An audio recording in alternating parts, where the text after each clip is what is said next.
Fibro అడినోమాకి ఇప్పుడొచ్చిన latest surgeries ఏందనేది తెలుసుకుందాం అన్నట్టు. సో, ఫైబ్రో అడినోమాకి యూజువల్‌గా మనం ఎక్సిషన్ చేస్తూ ఉంటాం. ఎక్సిషన్ చేసి అవసరాన్ని బట్టి మనం దాన్ని బయాప్సీ కూడా పంపిస్తూ ఉంటాం అన్నట్టు.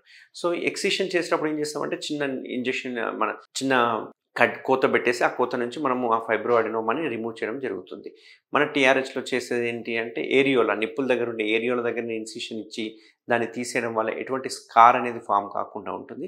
స్కార్ అనేది పడదు. అది కూడా చిన్న ఇన్సిషన్‌లో చేయడం జరుగుతుంది. ఇంకా లేటెస్ట్ ఏమొచ్చినాయి ఇందులో మన టీఆర్‌హెచ్‌లో మనం రీసెంట్‌గా స్టార్ట్ చేసింది ఏంటి అంటే మైక్రోవేవ్ అబ్లేషన్. ఈ మైక్రోవేవ్ అబ్లేషన్ అంటే ఏంటి? సో, ఈ మైక్రోవేవ్ అబ్లేషన్‌లో ఏంటి అంటే ఎక్కడైతే ఫైబ్రో అడినోమా ఉందో జస్ట్ నీడిల్ ద్వారా దానికి ఎనర్జీ ఇవ్వడం జరుగుతుందన్నట్టు. సో, సోర్స్ ఆఫ్ ఎనర్జీ అనేది ఇవ్వడం జరుగుతుంది. It's like a laser type అన్నట్టు. సో, ఆ ఎనర్జీ సోర్స్ ఇవ్వడం వల్ల అవి లోపల ష్రింక్ అయిపోతూ బ్లడ్ సప్లై ఆగిపోయి మెల్లగా ష్రింక్ అయిపోతూ పెద్దగున్న సైజ్ కాస్త చిన్నగా అయిపోవడము లేకుంటే మాయమైపోవడం జరుగుతుంటుంది. ఇది కంప్లీట్ డే కేర్ ప్రొసీజర్. ఇది జస్ట్ ఒక 10-15 మినిట్స్ ప్రొసీజర్ అండ్ వితిన్ 2 అవర్స్‌లో పేషెంట్ డిశ్చార్జ్ జరుగుతుంది. ఎటువంటి కోత, కుట్లు లేకుండా ఫస్ట్ టైం మన హైదరాబాద్‌లోనే మన సెంటర్‌లో స్టార్ట్ చేయడం జరిగింది. మన తెలంగాణలోనే. సో, మన టీఆర్‌హెచ్‌లో స్టార్ట్ చేసింది ఏంటంటే microwave ablation of the fibro adenoma. So, ఇది కంప్లీట్ నీడిల్ ప్రొసీజర్ అన్నట్టు. జస్ట్ నీడిల్ ప్రిక్ ద్వారానే చేయడం జరుగుతుంది. ఎటువంటి కోత గాని, కుట్లు గాని, ఎటువంటి మత్తు కూడా ఇవ్వాల్సిన అవసరం లేదు.